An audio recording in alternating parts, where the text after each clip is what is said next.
with our bison that we had, in where we were in Burleson, there were a lot of post oaks, scrub oak, Yeah, yeah. and Short trees. short trees.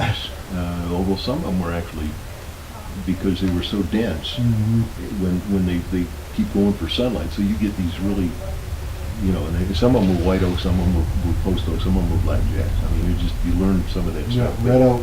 We didn't. That's back further east. Yeah, but the bottom line to it was, there were also a lot of briars that would grow up. Mhm. Are you Yeah. All right. Unless they want to knock you in the back. And so the buffalo would come into the woods and they'd eat the briars. And as they're wandering through the woods, the briars would pull off some of that fiber. So we'd wander through, we'd pick this stuff, and, oh, this is really pretty stuff. What do you do with it? And that was early 80s, early to mid 80s. No, I'll move back. That's not true. It was late 80s to the early 90s. And by that time, we'd been involved in the association for 4 or 5 years. And at one of our meetings, we met a woman by the name of Ruth Huffman. Ruth was from Dallas, and she was a textile designer. And she'd gotten involved in trying to create cloth out of bison fiber, or trying to create yarns out of bison fiber, and she'd been somewhat successful. And she was the first of 2 people in that time period that had gotten involved and interested in the use of the fiber. Now, historically, when Lewis and Clark came across on their great expedition, and they were working on survival techniques as they were going through, Meriwether Lewis was writing about the bison and the bison fiber and the beauty of it and the warmth and the utility. And he wasn't the first one. If you back up 75 to 100 years before that, up in Manitoba in the Red River Colony, where Lord and Lady Selkirk had been charged by the Hudson Bay Company to establish this outpost, they also were gathering bison fiber and saw the utility and the beauty of this fiber. And that's where, when they set up a company in 1780 that was called the Buffalo Wool Company, which is where my son's company gets its name from historically. And they gathered, rounded up, and I don't remember the quantity, but a large quantity of bison fiber, and they sent it back to England. You can come on through, Bob. It's okay. Yeah, just go do it. They gathered this fiber, and they actually, the Hudson Bay Company had set up this separate corporation, and in those days dollars, they had put $20,000 into this operation. That's a pile of money. That was a big they took the fiber and they sent it to England to be spun and to be woven into cloth, and they ended up making ladies' hosiery because they thought this would be so wonderful to keep women warm in the wintertime. But what they didn't do is they didn't separate out the guard hair, the coarse, this stuff, from the soft undercoat. And so when they were all done, and again, I don't remember exactly the numbers, but their price per yard or their price per whatever the measurement was about 15 times what they could sell it for. Because this hosiery was scratchy, itchy. Put a run in it pretty quick. Well, it wasn't even, it was more like a sock than it was the kind of nylons we think of. Anything like that. That's right. But it was a disaster, and so they closed it. Then Lewis came along and all this beautiful stuff. Goodnight, and there's a letter in the museum here in Claude that Goodnight sent to General Pershing, telling him, you need to outfit your African Corps troops. They're freezing to death over there in North Africa. You need to outfit them with bison socks. And Pershing wrote back a very cordial letter and said, Colonel, he said, you take care of the buffalo and I'll take care of my soldiers. So that never happened. But people were recognizing the utility of the fiber and of the undercoat, of the insulating properties, and that's really what it was. So coming forward, Ruth was the first one that we met, and so not knowing anything about fiber, not knowing anything about yarn, knitting, anything of that sort. But knowing that we had this, we'd been saving, we'd pick this stuff off the bushes, Sure, and you'd shake sure. out the dirt and you'd put it in a bag. And at some point, I had 8 or 10 boxes of this stuff. And well, eBay. eBay's a great place to sell stuff. So they're selling all kinds of wool and alpaca and mohair. So I dump this stuff in a pile and I take photographs on it and I put it on eBay, figuring maybe I'll get 30, 40 bucks for it, maybe if I'm lucky. And there was a woman in Toronto and a woman on the East Coast in Boston that started arguing money-wise over this fiber. So we're bidding here. Yes, A bidding sir. war. Come in Yeah, there. exactly. They were, so it was about 220, 240 bucks. Ooh. And I'm going, so, and the gal in Toronto won. So we sent it to Toronto. And I got a letter back saying, well, this stuff's all felted. I can't use this. I said, I don't know what felted means, but if you don't want it, I'll take it back. I contacted the other gal and she took it. And her name was Elizabeth Harris. And Elizabeth and I also became friends as time went on. And she's an amazing fiber artist. And so Elizabeth took this fiber. She was just fascinated. She'd never, no one had done this. No one, there wasn't anyone gathering. Elizabeth took that nasty fiber, and it was nasty. It was manure and straw. Sure. And Well, I mean, it's what they lay down on. it's you pick it off the bushes. You Sure. pick it out of The ground yes. over there. Yep. Buffalo wallows, whatever. Well, and they do. They wallow. I mean, there's depressions out here. There's depressions back when we left in Burleson. But Elizabeth took this, and so and she described it later in articles that she wrote. She would wash it. You have to wash it very carefully because it'll tangle. The felting is tangling, and when the fiber tangles or felts up, just like a felt hat, Sure. it's pretty hard to pull apart. It is. That's what you want. Felting is a technique for making a fabric out of natural fibers, or I mean, Whatever. synthetic as well. But Nylon or whatever. yeah, so, but Elizabeth, she describes washing it, and she said she'd wash it and the water would turn black. She'd wash it again and the water would turn black. And she'd wash it a third, fourth, and fifth time and the water would turn black. And the sixth time when she washed it, the water only turned brown, so she knew she was making progress on getting the fiber. Thank God for tenacity. Well, what this actually, and this is what fascinated her, as she explained to me, the fiber is holding that material inside it. And so it must have an ability to hold, whether it was dirt, air, or water, that was superior to a lot of other things. And so that was it was this concept of the ability of the fiber to hold, same thing. When we get it done and separated and spun and turned into gloves, it holds air. And when it holds air, that gives you an insulating layer. Between the, It's not the fiber, it's the air. With moisture, it will hold what's called the moisture regain of bison, or the moisture regain, which is the ability of a fabric or fiber to hold moisture without feeling damp or clammy.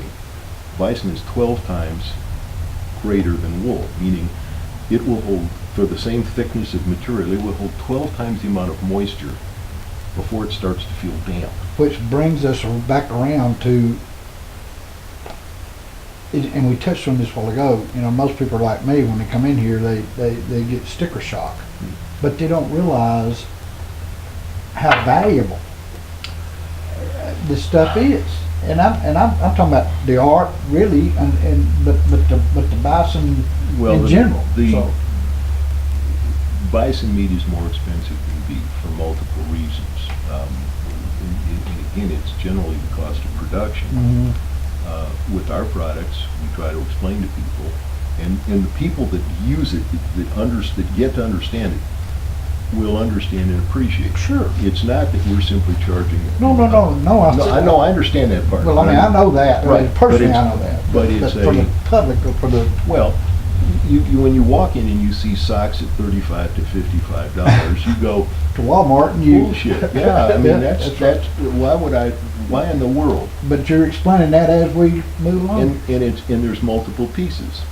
An adult bison, and the cows generally have more usable fiber than the bulls, because, and the insulating fiber, the one that grows in the summer and then sheds off in the spring, because they need to insulate that calf that's growing inside them through the winter time. The bulls only need to insulate the front organs, the part that really is susceptible to cold, that would suck out the body heat and kill them. So, but if you take an adult bison cow, 11, 12, 1,300 pound animal, and you shear the entire hide, and you separate all the guard hair out, or if you just take the usable fiber, which is what we do when we shear the hides at the plants, you'll end up with 3 or 4 pounds of dirty fiber. When you wash it, you'll lose a pound. 25% is about our wash loss. Then when you separate and dehair it, you'll again go down 50%, 40% if we're lucky, 60% if we're not careful. So you're down to about a pound of fiber that's insulating a 1,000-pound animal and keeping it alive. It is amazing. It's absolutely spectacular. Makes you thank God. Well, when you look at bison in the wintertime in pictures, you'll see them frozen up with snow and ice, but you'll never see them steaming like you'll see cattle. That's right. I thought about that. That's true. And it's because there's not that heat loss, heat transfer, because of that insulating fiber. Now, we've also had these discussions about the summertime. The bison fiber starts with it's a 6-month cycle. It grows from about. Let me ask you about the breeding cycle. Is it kind of consummate with Cattle? Well, no, with the shedding of the hair and you were talking about the insulation for the calf. It's generally calving in the spring, generally breeding in the fall. Which is that's really the natural way of summer, things. fall. Yeah, that's even cat. Right. I mean, if you just turn them loose, I mean, God will or nature will. Yeah, right. No, they're not. So it's a spring calving, a fall, a winter carry for the calf, and okay. I'm sorry. I mean, no, it's fine. I mean, and again, anything you want to. I mean, we'll keep throwing this stuff out. To like keep clarifying, because a lot of the people that are going to see this were kind of like you when they started. Yeah. You know, I mean, they just have no clue Exactly. about what, you know. So. Exactly, and believe me, the more you learn, the more you realize just how dumb you are. Exactly. I mean, it's just the way it goes. Anyway, but we're back to the fiber and the usable pound of it, and the gloves or the socks or the insulating. Well, that's I mean, there's so many different pieces, but part of the expense is you only end up with this 1 pound, roughly 1 pound, which when you blend it down with, like we'll blend with silk in some cases, we'll blend with a little nylon in some others, we'll blend with yak fiber. We've tried blending. My son does, the Buffalo Wool Company blends with Now, super. explain that just a little bit, because I'm not familiar with it Right. even. I mean, other than just we touched on it before. Your son, y'all, this is a kind of a companion company. My son, Ron, it's here in Amarillo, or I mean in Claw? they're in Kennedale. They're down south of, just a little bit below Arlington, Fort Worth area. Okay.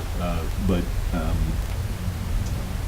after I got involved in this and was working on it, Ron had been in the restaurant business, was part owner of a chain of big box Mexican restaurants down in Fort Worth. He got burned out. He'd been doing restaurant work since he was in high school. He had enough, so he sold out, and he was doing some whatever computer people do. Okay? Yeah. Dusty. So there you go. But anyway, so I'd asked him to help me set up a website because I was working on this fiber project. And basically, we were trying at that time, all I was trying to do was to get ranchers to help us get organized in how we could harvest, how we could gather this fiber together for Ruth Huffman. I wasn't interested in getting into the fiber business or anything else. I was still practicing law, and at that time, I was doing okay. I mean, I was, I wasn't burned, and I wasn't, it was just, that was what you did. Yeah. So Ron got involved, and he started doing some research, as he does. And he came and he said, Dad, he said, do you know how much money there is in this yarn? I said, I got no clue. He said, there's a ton. He said, this knitting, this hand knitting, he said, it's huge. So he said, would you mind if I joined you in this business? I said, So, right. more I mean, healthy, exactly. absolutely. How many, you know? how Well, many plus people- it's part of something. Exactly. That's exactly what it was. It was like, we'd always had a good relationship, but this was even better. Absolutely. Time moves on. He was a heavy smoker. He was gaining weight, and his health was deteriorating in front of my eyes, and we kept trying to work with him to get it done. And finally, I couldn't stand it. And I said, look, just get your ass and get out. You're going to die. This is your prerogative. You're an adult. But you're not going to die sitting here in my house. Right. And so, but at that time, he was completely invested in the business. And so when we did that, I said, you take the yarn. By this time, we were manufacturing products. We'd learned more about some of the gloves and the socks and the hats and the rugs. And we'd had some experience. And I said, you take the yarn business, so you got something to go with, and just go. Yeah. So that was not a pleasant experience, but One that was necessary. well, you never know. He quit for a while. He's back doing it. He tries to hide it. It's a devil. It grabs you. Absolutely. I've been grabbed before, so I can appreciate it. But health-wise, he's much better off. His wife Teresa is.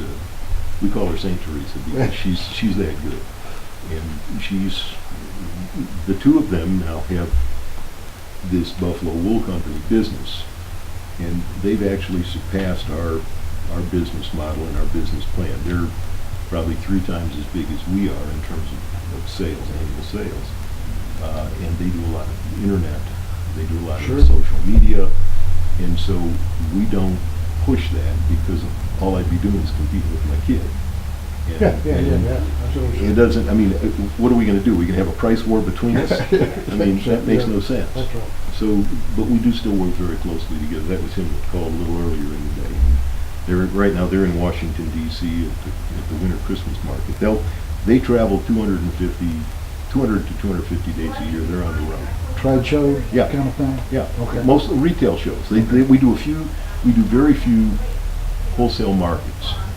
But they'll do the Dallas Safari Club. This year, there's their first year. They've been invited to Safari Club International, Eastern Sportsman Show, this DC market, and they still do a little bit of yarn. Most of what they do is the products, but they also blend with merino, superwash merino wools, which I don't. I still stay predominantly with bison, and they found that by blending with wools, they can increase their market because more people can afford an $18 sock than a $35 sock. Sure.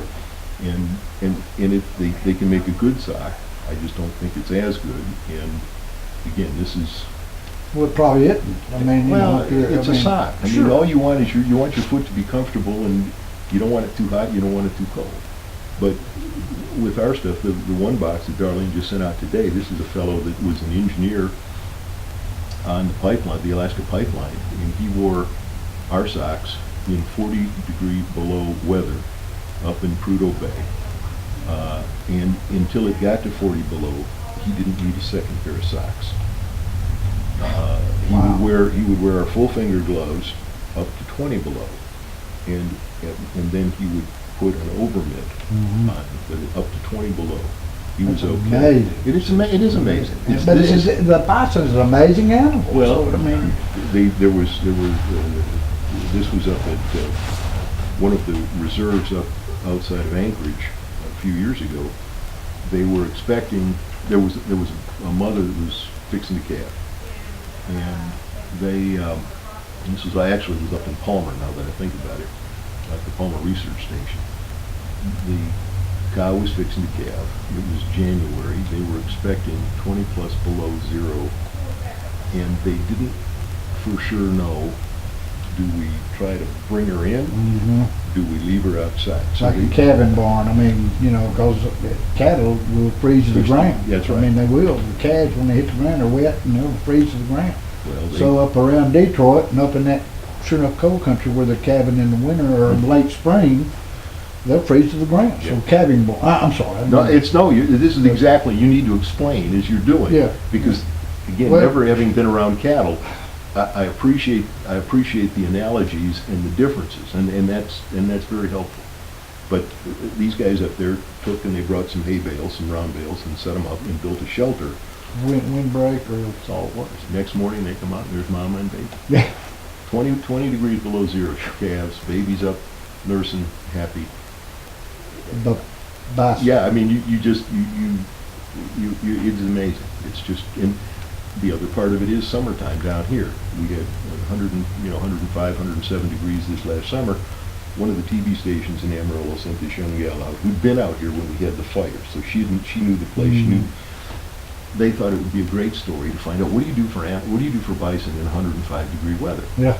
Well, you make sure the water's there. Yep. Well, what else do you do? Nothing. Well, how can they stand the heat? It's the same way they stand the cold. Mm-hmm. We put her in one of the big heavy bison coats and sent her outside. She thought for sure she was going to die. And I thought for sure she'd be in 2 or 3 minutes. She was out there at least 15 minutes. And she came back in and she said, my head's burning up, my feet are burning up, and the rest of me is just fine. Yeah. She said, this coat keeps the heat out. It keeps my body temperature normal. That's all it is. and that's any kind of insulation, anything you want to do is just keep you want normal. You don't want more, you don't want less. Right. So we had one of the hunters that was over in Africa. He was hunting the forest, the smaller Cape Buffalo in the Cameroons, 120 degrees. He's wearing the bison socks. His feet, he said, it's like air conditioning. Never sweat. It never, well, he didn't feel it because, again, you have the moisture wicking, and he was, again, smart guy, the right kind of desert boot. Because the wrong kind of boot, summer, it doesn't matter. It doesn't That's matter. right. Yeah. That's right. So anyway, okay, so I don't know where we are. Well, we're just having fun. we're in the Panhandle. Are you ever beginning to realize, the people around that have bison? I want to get to the store and how that kind of came about, especially at the location here with the Charles Goodnight house, and this being the last house that he lived in up to. Well, I mean, I know he went to Clarendon, but I Right. mean. This is the house he built back in 1886, built for Molly. All right, so the way we got up here, we had outgrown the house, we had outgrown the barn, as far as the storage, the distribution, the processing, because we would have yarn made, we'd send the yarn to the knitters, and we'd have things made, then we'd get them back and we'd package them, and then we'd send them to the ultimate, whoever we were sending them to. So the store really kind of started in the house at home? The store, the business was predominant, was almost all wholesale or online. We didn't have a store.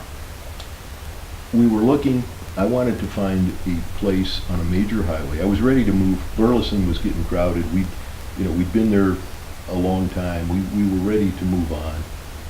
And by that time I'd learned that I really, if I wanted to go out in the front yard and take a leak, I didn't want somebody watching me. Exactly. So pee off the front porch. I've been there and done that just as often as I can. Yeah, I know, and it becomes a habit. It does. It's a little harder on 287, but not impossible. I love it. Yeah. Anyway, it's the way it is. It's a way of when you accept a way of life, whatever way of life you want to accept, and again, going back to Texas and the friendliness and the openness and the people willing to accept you, as long as you accepted them. Don't tell me how you did it up north, because we don't give a shit. And I understand that. We don't care how they do it in New York City. Well, and they don't care how you do it down here, as long as you're not trying to tell them what it is. Exactly. But everybody cooperating and everybody being the neighbor you would hope you'd have when you have issues. So I was looking for a distribution facility on a major highway. And Darlene, my wife, convinced me that 287 is about as major a highway as you're going to find. Absolutely. One of the people that was in the store early that was talking to me, he said 287 is the largest human game trail in the United States. and I mean that's a great analogy. It really is. It really it's is. exactly what it is. We get people traveling from New Orleans, from Florida. They're going to New Mexico, Colorado, Wyoming, and this is the mother road. It is the mother road. Route 66 used to be coming from the Midwest out, but this now going from the south to the north. And again, most folks don't realize that 287 goes from the Gulf to the Pacific. It's the only way, Yeah. really. I mean, the interstates run east and west. East and north and south. That's right. Yeah. I mean, and they don't really have. These diagonal roads. That's right. Yeah, and so she was the one that thought about that. She was also the one that learned that they were restoring the Goodnight house. Now, we knew who Charles Goodnight was in theory. Sure. We knew that he was the father of the Panhandle. We knew that he was responsible for saving the bison. But we didn't know Goodnight. We didn't understand his significance in history, his significance to the Panhandle. He was just a name. So when we came up here, we met Monty and Emery Gooden. I don't know if you know the Goodens or not. Okay. Well, I know them. I don't Yeah. know them. I mean, They were, again, know who they are. Ann Christian and Monty Gooden were friends from, Monty was born in the Goodnight house. Yeah. And Ann was one of her early acquaintances. Well, after they got, after I moved down there and started looking after Ann and Tom, Mhm. I obviously absorbed a lot of the history of this and that. And Yeah. Ann was moving to shaker yes, she was. as far as the Goodnight house. She and Monty are the ones that say. Yeah. Monty probably could not, I mean, she freely admits she probably could not have done it with Ann.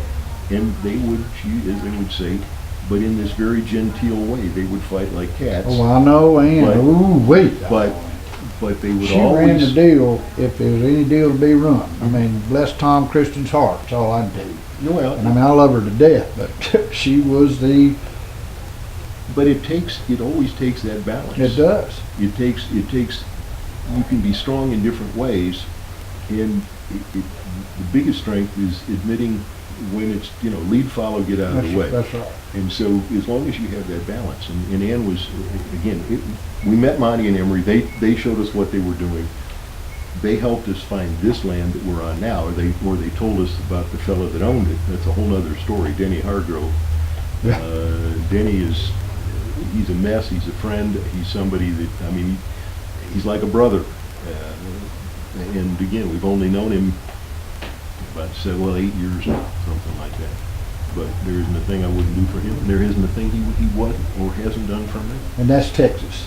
I mean, That is to the largest degree, and that's the thing that you don't want, that's the thing you want to preserve, that you want to explain, and that's why you offer, if somebody's hurting, if somebody needs something. We had a guy come in here on a motorcycle, and I'm digressing, but this guy was traveling, I don't know where, I forget where he was traveling. He was on a motorcycle, and we had a norther come down, and he was headed west, and he was freezing. You want to know if we had any warm coats he could buy. Well, we really don't. But I had a really beautiful warm coat that was given to me by one of the packing plants. It had an inner vest, it was an outer nylon coat. I never wear it. I brought it out and said, here, put this on. What do you mean? I said, you need a coat. I don't need this coat. And he was here, he warmed up, he had a cup of coffee, he thanked us, he went on his way. He's been back 4 or 5 times. But that's what you do. It is. With people that run, you cannot imagine how many people run out of fuel. The sign says next town, Yeah, it does. you're 40 miles. Now, if you can't make it 40 miles, stop and get gas, but they don't. So And it's either Clarendon or Claw. that's right. I mean, So we get some of these little 2.5 gallon gas cans, which cost you $15 a piece anymore, because of all the safety. you can't even pour the gas in the tank. That's because correct. of the breathing. That's right. Oh, Yeah. absolutely. I've been. But we keep 3 of them. We keep them filled, and so our deal on fuel is this: you can pay me $20 and take the can and leave, and I'll never see you again. Or you can put the fuel in the tank, take the can, bring it back full, and you don't owe me a cent. Well, So you're furnishing the fuel. I mean, I mean, I have 2.5 gallons, but still you're we're furnishing the doing, fuel. we're And the doing, product. right, because I hate the fact, what am I going to charge you for gas? I mean, I'm not in the gas business. And again, one of our neighbors who used to do this, when somebody would come up to his door and want to know if he'd have fuel, he'd walk out on the front porch and he'd look up in the sky, and they'd say, well, what are you doing? He said, well, looking to see if I got a gas station sign. Which again is about as West Texas as you get. That's right. But you just learn these are things. We've been at the side of the road. We've had problems. We've had people they break down. We had one guy that was driving an older Jaguar, and he pulled in here, and the car was just almost on fire. You know, he was almost beside himself. Can I leave it? Yeah. Where are you going to go? We drove him back to Amarillo. He got on a plane. He came back out with his pickup truck. We loaned him our car hauler. He loaded up his Jaguar, took it back, and they come back. God bless you, Cecil. No, this is just the way you do well, things. it is. This is, and if you want to be treated with respect, you give it. And if you want to be treated with kindness, you give it. And if there are people that don't understand it, too bad. Yeah. It doesn't change Buster. It doesn't change Cecil. That's right. And that's just what you do. I mean, again, you taking care of Tom the way you took care of him, that was a job, but it was way more than a job. Yeah, man. I'm blessed. He blessed me way more than I ever blessed him. And again, that's because that's your perspective on life. That's the way it is. All right, so I don't know where we're getting. All right, so we're getting up to Goodnight. Yeah. All right. We thought, what a neat deal, living on land that Charles Goodnight used to own and raising buffalo. And okay, so we started we had one deal we couldn't, and the neighbor I was telling you about that used to look up at the gas station sign that wasn't there is Jim Garland. Jim was born and raised up in Ashtola. He's lived within 30 miles of here his whole life. Hell of a good person. Is he the kind that will slap you on the back? And no, not necessarily. Is he the kind that when he calls me and says he's got a dead dog that I got to go bury, will I go bury it for him? Oh yeah. He's a friend. He's a neighbor, and neighbor in this part of the country holds a whole different meaning. I mean, it's just anyway. Yeah, I mean, and again, people that have, there's always issues. But you just explained neighbor, everything we've been talking about, the gas cans. Mm-hmm. The way you look at life, that's what neighboring is in this country. I mean, and I think it came from the chasing back method in the cow thing. Where the ranches got together and had reps come in, and there wasn't any fences, so when they had the gather and then the roundup, they, and see that those are 2 or 3 different terms within the deal. When you start a drive, it's together, and then once you get the drive going and you get together done, then there's the roundup. See, most people think that it's just a roundup, but I didn't know the difference. There's several facets of the roundup or of the gather. So anyway, but anyway, the more I talk to you, the more I want to camp out here and stay. And you're welcome. I know. You're welcome. Yeah, well, we do the same thing. I mean, because people come in here and it's a little intimidating, and the prices on some of the stuff are. But once they have an understanding, yeah, the prices are. And nobody's got to buy a damn thing. This is not. We don't depend on this for a livelihood. Yeah. And we want people to understand that we're showing you bison today. If you go to the Goodnight house, you see bison of yesterday. Mm-hmm. You see West Texas of 75 years, 100 years ago. Here we're seeing West Texas and the United States and bison as it is today. And what we're hoping is that lesson will pass on. Praise God, I hope, and anything we can do to further that. Well, you do exactly what you're doing. You spend in all this time of yours, you guys. And speaking of time, I don't want to. Yeah, we're going to have to. What time? I don't even know what time it's gotten to be. Yeah, we're probably. Yes, 9:38. If you're going to be in Amarillo, whatever, you need to. Yep. We need to call this a halt and get together. Well, but I hope we got a good start on this. I think we do. I mean.